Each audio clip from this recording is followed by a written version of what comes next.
주시는 말씀은 신약성경 누가복음 5장 11절 말씀입니다. 하나님의 말씀 신약성경 96페이지 누가복음 5장 1절에서 11절 말씀입니다.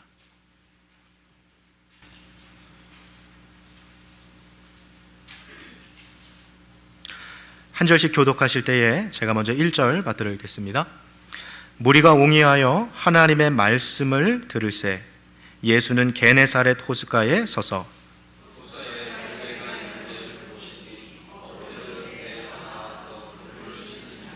예수께서 한 배에 오르시니 그 배는 시몬의 배라 육지에서 조금 뛰기를 정하시고 앉으사 배에서 무리를 가르치시더니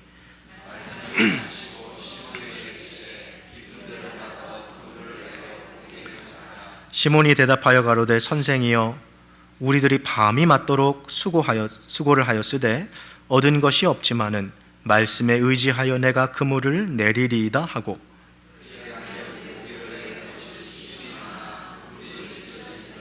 이에 다른 배에 있는 동물을 손짓하여 와서 도와달라 하니 저희가 와서 두 배의 채움에 잠기게 되었더라.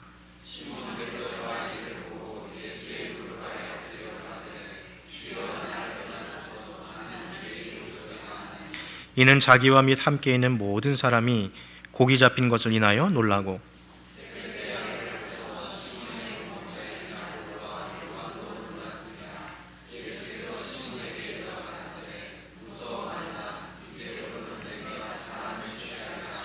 11절 말씀 같이 읽겠습니다. 저희가 배들을 육지에 대고 모든 것을 버려두고 예수를 쫓으니라. 아멘.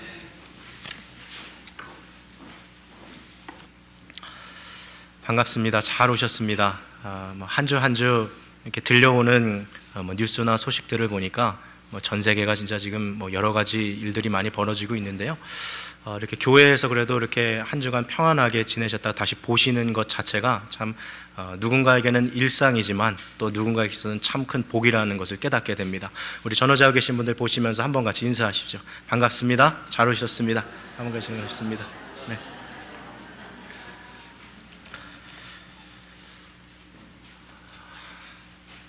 제가 설교하려고 이렇게 강대상에서 우리 성도님들의 이렇게 표정을 이렇게 바라보다 보면 어떤 분들은 참 이 시간에 참 기대하는 마음으로 이렇게 초롱초록 이렇게 빛나는 눈으로 저를 바라보시는 분들도 있지만 어떤 분들은 아직 지난 한 주간의 그 삶에서 있는 피로가 다 회복되지 못한 상태로 오늘 이 자리에 이렇게 앉아 계신 분들도 사실 있습니다. 겉으로 얘기하진 않으셔도 좋습니다만 한번 속으로 한번 생각해 보세요. 지금 내 삶의 피로도가 가장 낮은 게 난 피로가 전혀 없다, 0 정도 된다 그러면 가장 높은 것은 100이라고 볼 때 지금 주일 이 자리에 앉아 있는 내 몸과 영혼, 마음의 피로도가 한 몇 점 정도 되십니까? 50점 이상 넘으시는 분들 있으세요? 넘어가시는 분들? 이 시대를 이렇게 살아가는 우리 이민자들 또 이 시대에 살아가는 많은 분들을 보면 사실 한 주 동안 살아가는 것이 무척 바쁩니다. 직장에서 일하시는 분들이나 아니면 가게 나가서 일하시는 분들 혹은 우리 집에서 또 아이들 돌보시는 주부분들도 사실 이 시대는 너무 다 바빠요.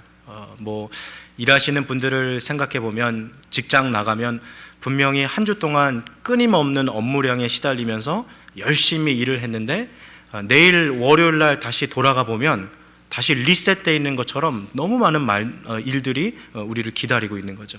가게에서 일하는 분들도 비슷할 겁니다. 조금 더 앞서 나가려고 많은 업무량을 해놨는데 또 가게 나가보면 새로운 일들이 또다시 막 들어와 있는 거죠. 일도 끊임없지요. 또 직장에 나가면 상사의 눈치를 봐야 될 때도 있고요. 또 너무나도 이기적인 직장 동료하고 관계 맺는 것이 쉽지 않을 때도 있어요. 그리고 또 밑에서 치고 올라오는 사람들하고 경쟁해서 살아남으려다 보니까 지금 좀 늦은 감이 있지만 그래도 지금이라도 더 영어 공부해야 되는 거 아닌가, 컴퓨터라도 더 배워야 되는 건 아닌가 하면서 하지만 공부하는 것도 더 쉽지 않습니다. 그리고 이렇게 일하다 보면 이렇게 사람 관계도 이렇게 꼬일 때가 있고 너무 실수할 때도 있고 어려울 때도 있는 거죠. 그래서 우리가 살아가는 이 세상의 모습을 단 한 단어로 좀 정의해 보자면 지친 삶이라고 우리가 그렇게 말할 수 있을 것 같아요. 여기 계신 분들 가운데도 아마 제가 앞서서 피로도가 어느 정도 됩니까 할 때 높은 점수를 주신 분들도 계실 것 같아요. 지치고 어떻게 보면 쉼 없이 자꾸만 쳇바퀴 돌아가듯 굴러가는 삶이 우리의 모습이 아닌가 하는 생각이 듭니다. 참 흥미롭게도 오늘 그렇게 바쁘고 지친 일상을 살아가고 있는 한 사람의 이야기를 오늘 우리 성경은 담고 있습니다. 그 사람이 바로 우리가 너무나도 잘 알고 있는 베드로라는 사람입니다. 베드로는 직업이 뭐였죠? 갈릴리 바다에서 고기를 잡는 어부였어요. 우리가 잘 알고 있는 사람입니다만, 이스라엘 갈릴리 호수에서 고기를 잡아서 생계를 유지하는 그 어부, 배를 타고 파도에 출렁이는 그 배 안에서 파도를 이겨가면서 뜨거운 태양을 이겨가면서 수시간 동안 무거운 그물을 바다 밖으로 던지고, 또 시간이 되면 더 무거워진 그물을 끌어올려야 되는 그런 직업이죠. 이게 말이 좋아서 사실 어부라는 직업이죠. 오늘날로 말하면 이 공사판에 가서 막노동하는 수준의 엄청난 체력을 요구하는 것이 이 어부였어요. 혹시 기회가 돼서 이렇게 낚시해보러 가신 분들 아시겠지만, 이 낚시하는 것도 사실 취미 활동으로 해도 이게 많은 체력을 요구하는 거거든요. 근데 이것을 생계를 유지하기 위해서 그물을 하루도 빠짐없이 이거 내려야 하니까 사실 이게 그렇게 쉬운 일은 아닌 거죠. 끝없이 출렁이는 파도를 견뎌가며 구슬땀을 흘려가면서 일하는 베드로의 모습을 우리가 상상해 볼 수 있겠죠. 만일 베드로가 지금 취미 삼아서 고기를 잡는 것이라면, 고기가 잡히지 않아도 나는 뭐 한 사람의 강태공과 같이 세월을 낚았다 하면서 스스로를 이렇게 위로해 볼 수 있을지 모르겠어요. 그렇지만 베드로가 고기를 잡느냐 못 잡느냐에 따라서 오늘 베드로 가족의 식탁에 올라갈 음식 메뉴가 바뀐다 생각하면 이것은 가벼운 일이 아니겠죠. 고기를 잡지 못하면 정말 그 하루를 그냥 공친 거나 다름이 없어요. 게다가 베드로는 한 가정의 가장이었습니다. 남편이었고 자녀를 둔 아버지로 우리가 또 추정을 해볼 수가 있어요. 그가 고기를 잡아서 시장에다 팔아야지만 가족들을 입에 풀칠하고 먹고 살 수 있는 거예요. 고기를 잡지 못하면 가족들은 꼬르륵 나는 배를 움켜잡고 그냥 손가락 빨면서 그냥 아버지만 꿈뻑꿈뻑 쳐다볼 수밖에 없는 그런 상황에 있는 거죠. 어느 한국 작가가 쓴 글에 이런 표현이 있었는데 참 이 글이 확 저한테 왔었는데요. 히말라야 정상에 오르는 것보다, 에베레스트 정상에 오르는 것보다, 대통령이 되어서 업무 수행을 하는 것보다 더 어려운 일이 있다. 그것이 바로 부모가 되는 것이다 라고 하는 그 문장을 제가 본 적이 있어요. 베드로도 부모로서, 아버지로서, 또 남편으로서 이 세상에서 그렇게 살아가는 것이 쉬운 삶은 아니었어요. 이 어깨에 가장이라는 그 부담감과 무게가 있었던 것이죠. 베드로가 출근 안 하면 가족들 식탁에 올릴 음식 살 돈이 없는 거예요. 우리 한국 문화로 바꿔 말하면 쌀뚝에 쌀 떨어지고 김치 살 돈이 없는 거예요. 베드로가 피곤해하고 너무 지쳐서 나 오늘은 출근 안 해 하고 일 안 하면 무럭무럭 자라나가는 우리 아이들 옷 사줄 돈이 없는 거죠. 그러니까 이 베드로의 삶이라는 것도 사실 넉넉지는 않았을 거예요. 바쁘고 피곤한 그 일상이 계속해서 반복되어지는 것이 베드로의 삶이었던 것이죠. 어느 날 여전히 풀리지 않은 그 피곤한 몸, 그 지친 몸을 이끌고서 그날도 그의 직장인 이 갈릴리 바다에 배를 타러 가는 베드로. 그런데 그날따라 이 고기가 안 잡히는 거예요. 우리도 그럴 때 있지 않습니까? 직장 가서 일하고 막 하는데 일이 잘 풀리지 않을 때, 가게 가서 열심히 일하는데 손님이 없을 때, 뭔가 이렇게 비즈니스가 잘 안 되는 때가 있지 않아요? 베드로도 지금 그런 날이 온 거죠. 아무리 이 물고기를 잡으려 그래도 고기가 잘 잡히지가 않는 거예요. 그래도 그냥 이대로 빈손으로 집에 갈 수는 없어요. 빈 배를 움켜잡고 꼬르륵거리는 그 배를 붙여잡고 아빠가 고기 잡아서 돌아오기만을 기다리고 있는 그 아이들이 눈에 밟히는데 어찌 빈손으로 돌아갑니까? 그러니까 1시간만 더 잡아보자. 또 안 잡히니까 그래도 한 30분만 더 잡아보자. 그렇게 해서 시간을 연장하다 보니까 밤새도록 이 베드로가 고기를 잡게 된 거죠. 근데 참 엎친 데 덮친 격으로 늘 이렇게 불행은 이렇게 연속으로 오는지 모르겠어요. 잡으려고 해도 잡히지 않고 단 한 마리의 고기도 잡지 못한 채 오늘 다시 항구로 다시 돌아온 베드로의 모습을 보는 거죠. 일이라는 것이요, 아무리 힘들고 어려워도 그 일에 대한 대가가 손에 주어지면 그 피로감이 이렇게 좀 사라질 때가 있어요. 그러니까 예를 들면 오늘 하루 종일 가게에서 정말 바쁘게 일했는데 하루를 마감하면서 내가 번 돈을 딱 셌는데 오늘 번 돈이 생각보다 평균보다 많으면 그 피로에 대한 보상감이 있기 때문에 마음이 그래도 만족이 있거든요. 근데 나름대로 막 열심히 일하고 노력했는데, 예를 들면 직장에서 정말 난 목숨을 바치듯이 직장에 헌신하고 그렇게 일했는데 월급 받는데 월급 봉투에 쥐꼬리만한 봉급이 있다. 그러면 야, 내가 굳이 이거 받으려고 그렇게 일했나? 야, 내가 지금 이렇게 살아가는 게 이 자기 일에 대한 어떤 보람이 없는 거죠. 사람이라는 것이 일에 대한 어떤 대가가 주어지지 않으면 거기에 대해서 좀 낭망하고 좀 실망하는 것들이 많아요. 베드로의 마음은 어떠했을까요? 밤새도록 그물을 내렸다가 올려갔다가 출렁이는 그 배에서 균형을 잡으면서 그 밤새 추위를 쌓아가면서 이겨가면서 지금 그 고기를 잡으려 했거든요. 밤바다에서 혹시 낚시해 본 경험이 있으신 분들 계신지 모르겠습니다만 밤바다가 얼마나 바람이 춥습니까? 이 두꺼운 파카를 입고 있어도 정말 눈만 내밀고 있어야지 뭐 턱에 이 볼에 스쳐 지나가는 바람이 말 그대로 칼바람 같아요. 이 당시에 무슨 파카나 뭐 그런 재킷이 어디 있었겠어요. 그러니까 베드로는 그 칼바람을 맞아가면서 이 정말 그물을 내렸다 올렸다 했으니까 추위와 극도의 배고픔과 싸워가면서 그렇게 고기를 잡으려 했겠죠. 근데 그 결과는 어땠어요? 한 마리도 잡지 못했던 거죠. 얼마나 이 마음이 허탈합니까? 얼마나 이 참 허무합니까? 요즘 하루 종일 바쁘게 일하고 나서 저녁 늦게 퇴근하는 여러분 우리들의 모습을 한번 생각해 보세요. 가게에서 일하시는 분들도 있고 회사에서 일하시는 분들도 있는데, 가게에서 일하시는 분은 약간 이런 거예요. 7시에 가게를 딱 닫으려고 그러면 이미 몸은 언제부터 준비하고 있어요? 6시 반 정도 되면 이제 나갈 준비 다 하고 있는데, 이제 어느 정도 다 하려고 하는데 갑자기 6시 50분에 손님이 하나 탁 들어오면 이미 리듬이 깨지는 거예요. 좀 내일 오지, 좀 일찍 오지.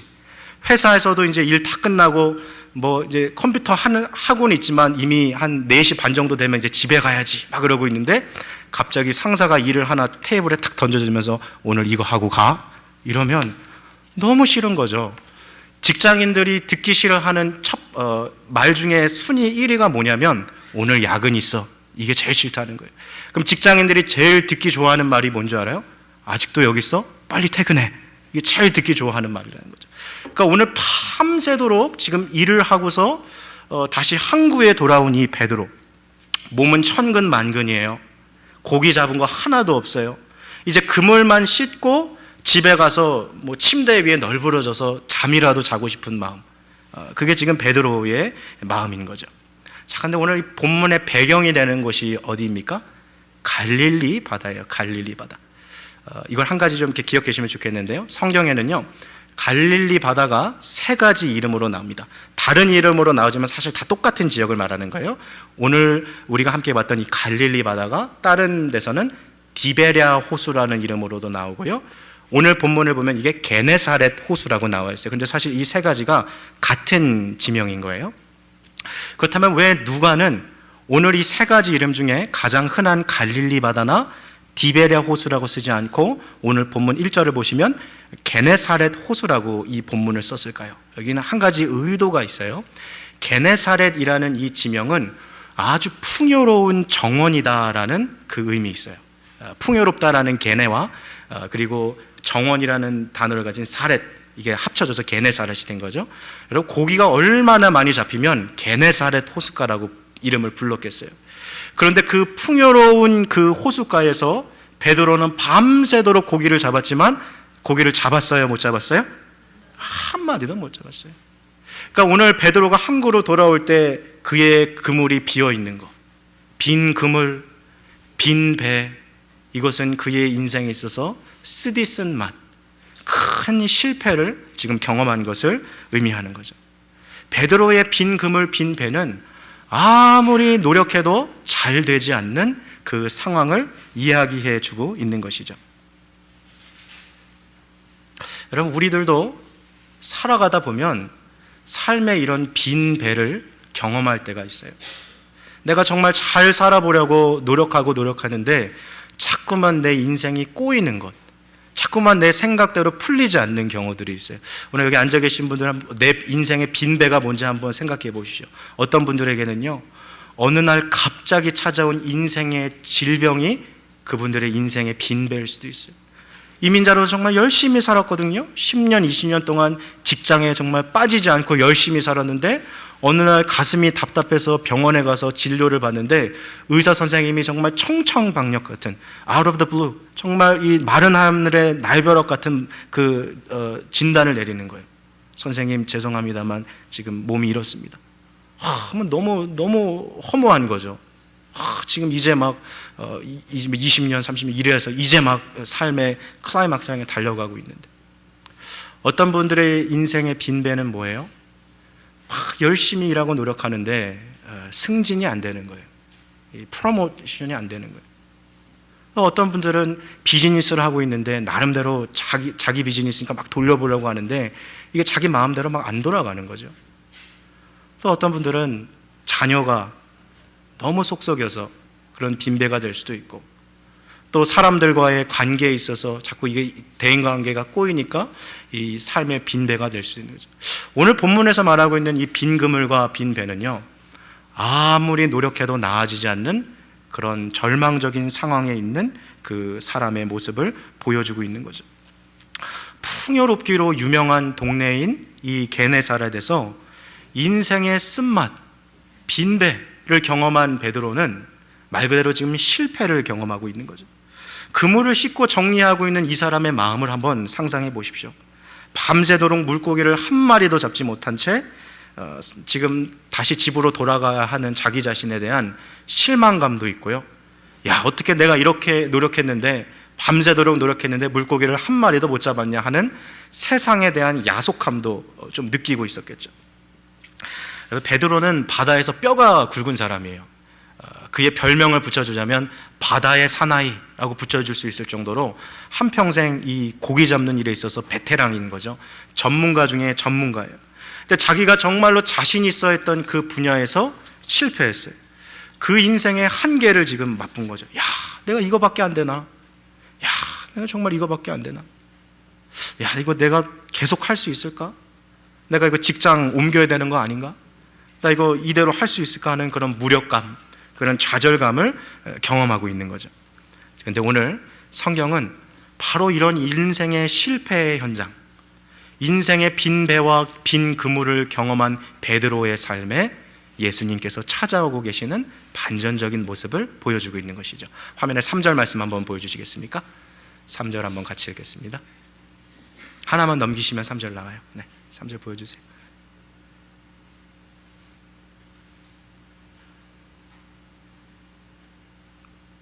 같이 읽겠습니다. 시작. 예수께서 한 배에 오르시니 그 배는 시몬의 배라. 육지에서 조금 뛰기를 정하시더니. 자, 예수님께서 언제 베드로의 배에 오셨어요? 고기가 많이 잡혀서 그물에 물고기가 가득한 때입니까? 배에 물고기가 가득한 때에 오셨어요? 아니에요. 예수님은 베드로의 그물이 비어있을 때, 그의 배가 비어있을 때 주님께서 찾아오셨다라는 거예요. 우리 예수님은요, 우리의 인생의 빈 배에 찾아오세요. 그리고 그때 주님이 더 가깝게 우리를 만나주신다는 것을 우리가 보게 됩니다. 한번 저를 따라해 주시겠습니까? 하나님은 실패의 순간에 찾아오신다. 다시 한번요. 하나님은 실패의 순간에 찾아오신다. 맞아요. 우리 하나님은 실패의 순간에 우리를 찾아오세요. 예수님은 언제 베드로를 찾아오셨어요? 그물에 고기가 가득 넘칠 때예요? 배가 만선으로 돌아올 때였어요? 아니에요. 하나님은 우리의 빈 그물, 우리의 빈 배를 보시고 주님은 찾아왔어요. 여러분, 이게 참 흥미롭지 않습니까? 왜 예수님은 이때 베드로를 찾아왔을까요? 여러분, 우리가 사람 만나러 가도요, 그 사람이 지금 피곤하면 그래도 다음 날 가지 않겠어요? 지금 그 사람이 힘들고 어려운 일이 있으면 그럼 우리 다음에 만나시죠, 그러지 않겠어요? 근데 오늘 예수님은 지금 그물이 비어있고 배가 비어있는 베드로를 찾아가셨어요. 우리의 삶에도 마찬가지예요. 주님은 우리의 그물이 비어있고 배가 비어있을 때 우리에게 찾아오셔요. 왜 주님께서는 이때 베드로를 찾아오실까요? 왜 우리를 이때 찾아오셨을까요? 그것은요, 배가 비어있을 때, 그물이 비어있을 때야 비로소 우리의 마음이 겸손해지기 때문이에요. 우리의 그물이 비어있을 때 비로소 우리의 영혼은 민감해져요. 우리의 배가 비어졌을 때 비로소 우리의 귀는 하나님의 말씀을 들을 준비가 되어 있는 거예요. 여러분, 실패의 경험을 지금 하고서 너무 힘들어 하시는 분들 계시면 낙심하지 말라는 말씀을 꼭 드리고 싶어요. 여러분, 실패의 경험이야말로 우리를 더욱 성숙하게 만들어주는 기회가 됩니다. 저를 한 번만 더 따라해 주십시오. 성공은 지위를 높여주지만 실패는 그릇을 키워준다. 제가 좀 붙여서 한번 얘기해 볼게요. 성공은 지위를 높여주지만 실패는 그릇을 키워준다. 한국의 유명한 작가인 신영복 교수님이라는 분이 한 말인데 참 이 말이 저한테는 인상적이었어요. 성공은 인간을 교만하게 만들어줄지 몰라요. 그렇지만 실패는 인간의 마음을 겸손하게 만들어줍니다. 성공이라는 것이 때로는 우리로 하여금 하나님으로부터 멀어지게 만들어주지만 실패는 어때요? 우리로 하여금 하나님께 더 가까이 나아가게 만들어줘요. 여러분, 사실 오늘 본문 사건 전에 이미 베드로는 예수님을 만났어요. 성경을 한 장만 뒤로 넘기셔서요, 누가복음 4장 38절에서 39절 같이 읽었으면 좋겠습니다. 화면에 있습니다. 38절, 39절 두 구절 같이 읽겠습니다. 시작. 예수께서 일어나 회당에서 나가사 시몬의 집에 들어가시니 시몬의 장모가 중한 열병에 붙들린지라. 사람이 저를 위하여 예수께 구하니, 39절이요, 예수께서 가까이 서서 열병을 끄주신데 병이 떠나고 여자가 곧 일어나 저희에게 수종드니라. 아멘. 여기서 나오는 이 시몬이 5장에 나오는 시몬, 바로 그 베드로와 동일한 사람이에요. 그러니까 이미 베드로는 예수님께서 병자들을 고치시는 것을 눈으로 봤어요. 그리고 자기와 가까운 가족, 자기 장모가 중한 열병에 걸렸다가 깨끗이 나음 받는 그 사건을 이미 봤어요. 그런데 이 순간에 예수님께서 베드로에게, 베드로야, 너 나를 따라와라, 내가 너로 사람을 낚는 어부가 되리라고 말씀하지 않으셨어요. 왜 주님께서 이때 안 하셨을까요? 어쩌면 이때는 베드로는 아직 마음의 준비가 되어 있지 않은지도 모르겠어요. 그의 마음의 빗장이 아직은 다 열리지 않았고 예수님을 여전히 의심의 눈초리로 바라보고 있었는지도 모르겠어요. 그렇다면 오늘 본문에서 예수님은 왜 빈 그물, 빈 배를 맞이한 베드로를 찾아가셨을까요? 이제야 그의 마음이 준비가 되어 있거든요. 빈 배와 빈 그물, 인생의 실패의 현장 속에서 베드로의 마음은 겸손해졌어요. 그의 영혼은 민감해졌고 그의 귀는 하나님을 향해 열려 있어요. 그물을 정리하고 있는 이 베드로, 지금 베드로가 그물을 정리하고 있는 한참 이때에 예수님께서는 바로 저 옆에서 사람들에게 말씀하고 계시는 이 장면이 있거든요. 우리 본문 앞으로 좀 올라가서 1절과 2절 말씀을 한번 좀 같이 읽었으면 좋겠습니다. 누가복음 5장 1절과 2절입니다. 시작. 무리가 옹이하여 하나님의 말씀을 들을새 예수는 게네사렛 호숫가에 서서 호숫가에 두 배가 있는 것을 보시니 어부들은 배에서 나와서 그물을 씻는지라. 1절을 보니까 수많은 무리가 예수님을 둘러싸고 있고요, 예수님이 말씀을 전하고 있어요. 그러니까 베드로가 보니까 바로 그분이에요. 우리 장모님의 중한 열병을 고쳐줬던 바로 그 예수님. 그러니까 손으로는 그물을 씻고 있어요. 몸은 천근만이고 너무 힘들어요. 그렇지만 귀는 어디를 향해 있었을까요? 예수님의 말씀을 듣고 있지 않았을까요? 근데 베드로가 예수님의 말씀을 들었다는 더 확실한 증거가 있어요. 우리 아까 읽었던 3절 말씀 다시 한번 읽어봅시다. 3절입니다. 시작. 예수께서 한 배에 오르시니 그 배는 시몬의 배라. 육지에서 조금 떼기를 청하시고 앉으사 배에서 무리를 가르치시. 사람들이 자꾸만 예수님을 밀어싸고 가까이 오려고 그러니까 이 말씀을 전하시기가 어려운 거예요. 그래서 호숫가에 있던 배를 탔는데 그게 누구의 배였어요? 시몬의 배. 그래서 호숫가에 사람들이 착 앉아있고 예수님이 호숫가 조금 앞에 배를 떼어서 거기 앉은 상태로 하나님의 말씀을 가르치고 있는 거죠. 자, 그렇다면 수많은 사람들이 지금 예수님을 둘러싸고 있습니다만 가장 가까이에서 예수님 말씀을 들은 사람은 누구예요? 예수님과 함께 배를 타고 있던 그 배의 주인이었던 시몬, 즉 베드로였던 거죠. 얼마나 오랫동안 주님이 말씀하셨는지를 알 수는 없어요. 그렇지만 예수님의 말씀을 베드로가 그 옆에서 경청했겠죠. 병든 자들을 고친 분의 말씀인데, 우리 장모님의 열병을 고친 분의 말씀인데 한번 들어보자. 뭐라고 말씀하시는지.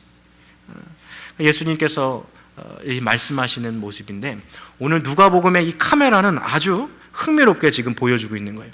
지금 예수님을 둘러싸고 있는 수많은 사람들에게 예수님이 말씀하고 계시는데, 카메라는 마치 이 말씀이 누구를 향해서 말씀하는 것처럼 보이는 거예요. 베드로 한 사람을 위해서 이야기되는 것처럼 들리는 거죠. 여러분, 우리도 이러한 비슷한 경험을 할 때가 있어요.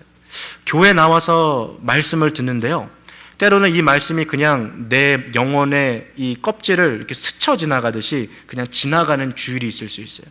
그런데 마음이 너무 힘들고 어려워서 누가 나를 톡 건들기만 하면 눈물이 정말 왈칵 쏟아져 나올 것처럼 힘든 마음으로 교회의 이 예배 시간에 앉아 있는데, 들려지는 하나님의 말씀이 오늘 지금 이 말씀을 하나님이 내게 주시는 말씀이구나, 지금 나한테 주시는 말씀이구나 하고 내 마음을 콕 찌를 때가 있어요.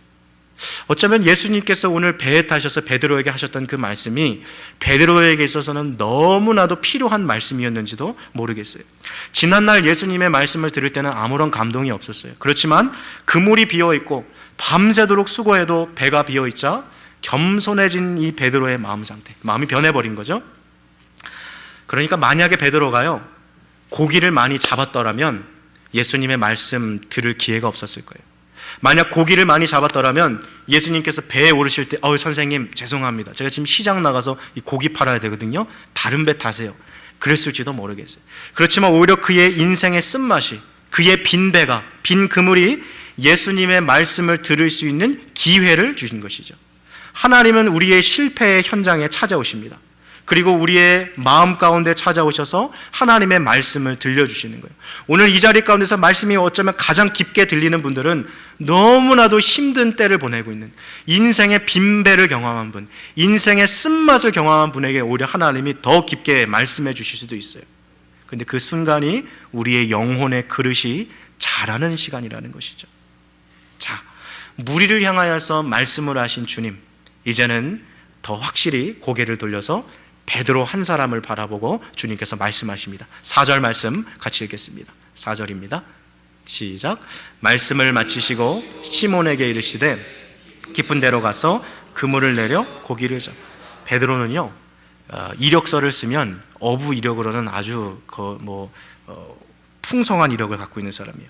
아까 제가 별명을 붙이면 바다의 사나이라고 붙일 수 있다 그랬죠. 고기 잡는 일이라면 전문가 중에 전문가예요. 이 시대에 게네사렛 호숫가에서 일하고 있는 이 어부 중에 이른 아침에 깊은 데에 가서 그물을 내리면 고기가 안 잡힌다는 것은 상식 중에 상식이었어요.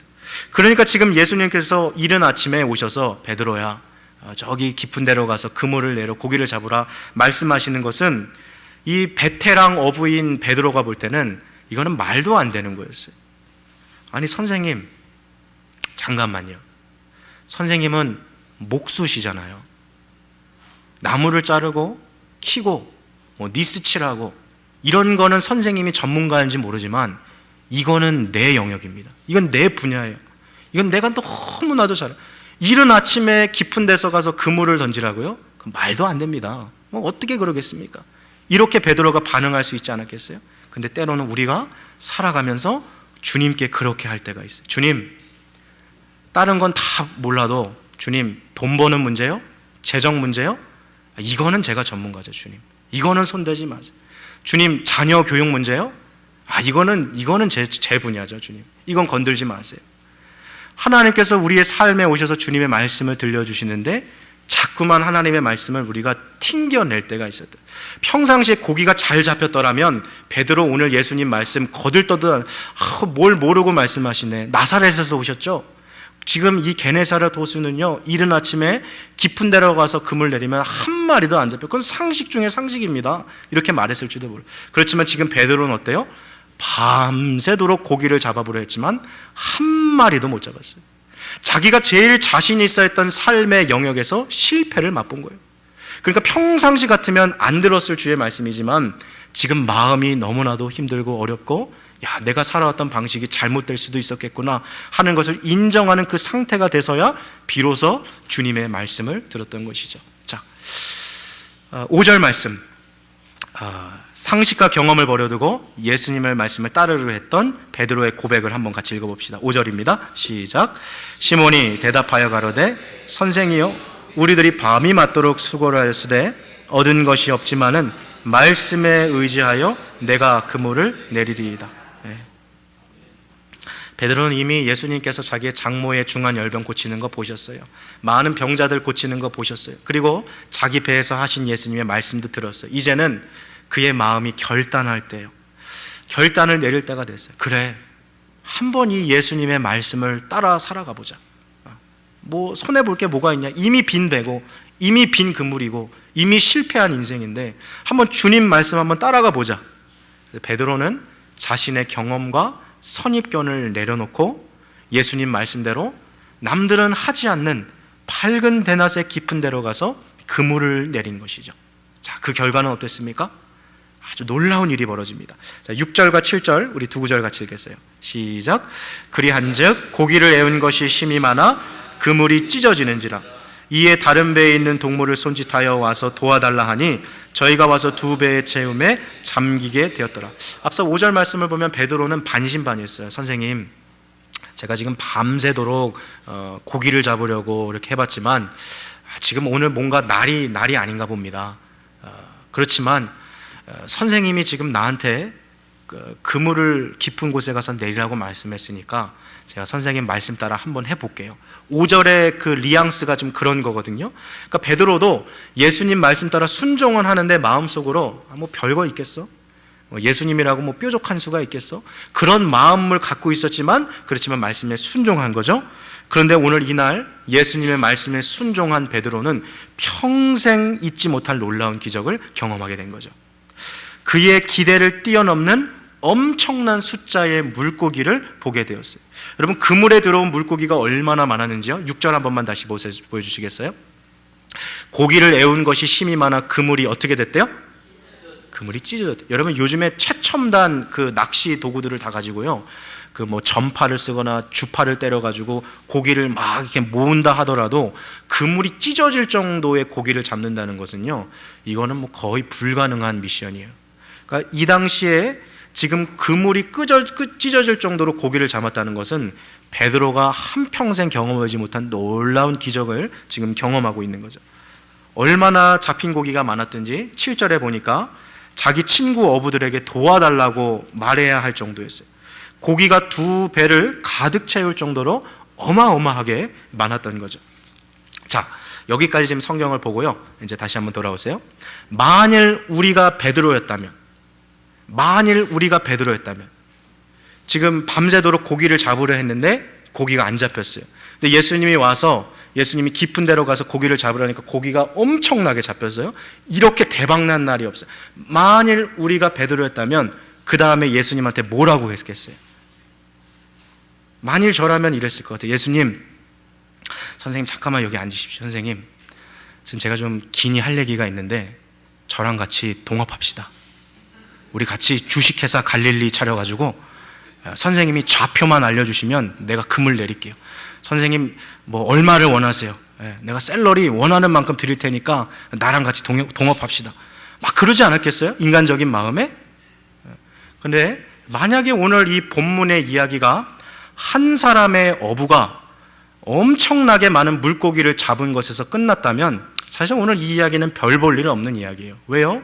지금도 이 시대에 수많은 스토리들이 있어요. 가난하고 힘들고 어려운 상황 가운데서 열심히 노력해서 자수성가한 성공 스토리들은 이 세상에 정말 많아요. 그렇게 성공한 분들도 많아요. 오늘 누가가 우리에게 들려주고 싶은 스토리는 그러한 성공 스토리가 아니었어요. 오늘 본문에서 나오는 참된 기적은 물고기를 많이 잡은 것이 기적이 아니라 뭐가 기적이에요? 베드로가 예수님이 누구이신지를 깨닫는 것.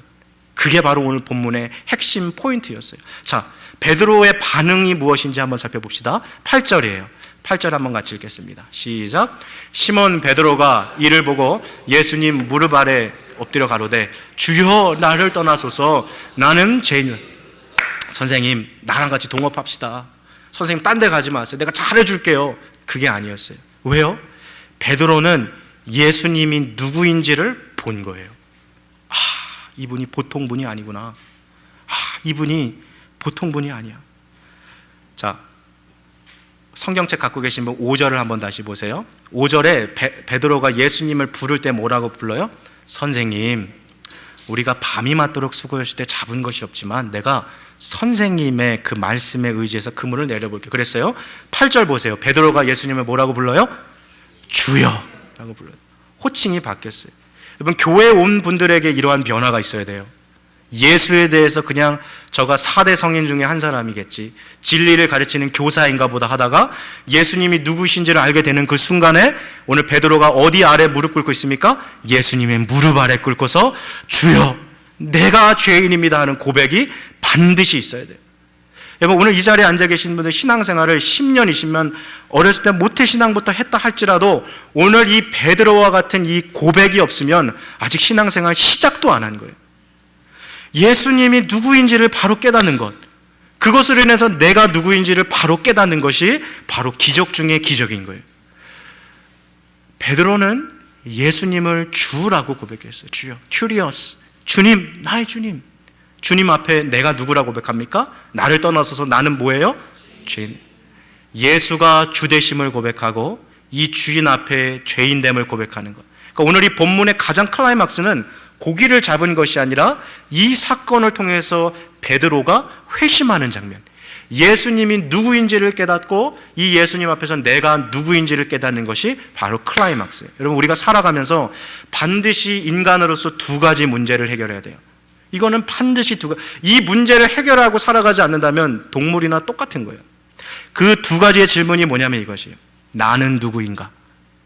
나는 누구인가? 이 질문을 반드시 해결해야 돼요. 살아가면서. 두 번째 질문은 뭐예요? 나는 무엇을 위해서 살아가야 하는가? 이게 해결되지 않으면 그냥 살아난 김에 살아가는 거예요. 사라지니까 살아가는 거예요. 두 가지 질문을 해결해요. 오늘 예수님을 만난 베드로는 이 두 가지 질문이 해결됐어요. 첫 번째로요, 예수님을 만나고 보니까 내가 누구인 것을 깨달았어요. 나는 죄인이라는 것을 깨달았어요. 나는 죄인입니다. 근데 오늘 지금 이 장소가 어디예요? 베드로가 자신만만해했던 장소였어요. 그렇지만 인생의 쓴맛을 보고 실패를 경험했던 삶의 현장에 주님이 찾아오셔서 주님이 주님 되심을 가르치시고 베드로의 죄인 되심을 깨닫게 하셨어요. 이 베드로의 거듭나는 장면인 거죠. 자, 이에 대한 예수님의 반응을 한번 봅시다. 10절로 넘어가서요. 우리 10절 말씀 한번 같이 읽겠습니다. 시작. 세베대 아들로서 시몬의 동업자인 야고보와 요한도 놀랐습니다. 예수께서 시몬에게 일러 가라사대 무서워 말라. 내가 사람을 낳으려니. 자, 두 번째 질문을 주님께서 해결해 주시는 거예요. 인간은 무엇인가? 나는 누구인가에 대한 질문을 해석해 주셨고요. 두 번째는 무엇을 위해 살 것인가? 삶의 분명한 비전을 주님께서 제시해 주셨어요. 자, 저를 한번 보세요. 여러분은 무엇을 위해서 살아가고 계세요? 무엇을 위해서? 세상이 주는 기쁨을 위해서 살아가고 계십니까? 아니면 사람들이 나를 인정해 주기를 원해서 살아가고 계세요? 아니면 남들이 갖고 있지 않은 어떤 힘을 갖기 위해서 살아가고 계세요? 아니면 남들이 갖지 못하는 어떠한 재산, 재물을 쌓기 위해서 살아가고 계십니까? 성경은 이러한 것들을 위해서 살아가는 것은 결국 헛된 인생이라고 이야기하고 있어요. 바람을 잡으려 하는 것과 같다고 이야기하고 있어요. 전도서에는 미친 자라고 그랬어요. 그런 것을 잡으려 하는 사람, 미친 인생이다 그랬어요. 왜요? 바람을 잡으려는 것처럼 아무리 잡으려도 잡지 못. 여러분, 세상에 바람을 잡을 수 있는 사람이 누가 있겠어요? 그런데 부를 잡으려 하는 사람, 명예를 잡으려 하는 사람, 권력을 잡으려 하는 사람의 인생이 마치 바람을 잡으려 하는 사람과 같다라는 거예요.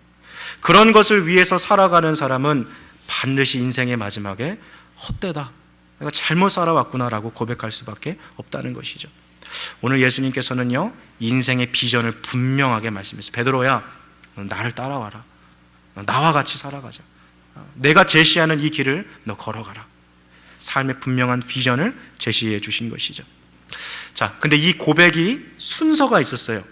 예수님은 자신이 죄인됨을 고백하는 사람을 자신의 제자로 부르십니다. 다시요.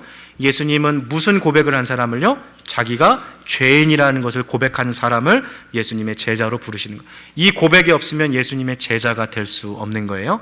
자, 이 부르심에 대한 베드로의 답이 뭡니까? 11절, 오늘 마지막 구절이거든요. 우리 11절 구절 한번 같이 읽겠습니다. 시작.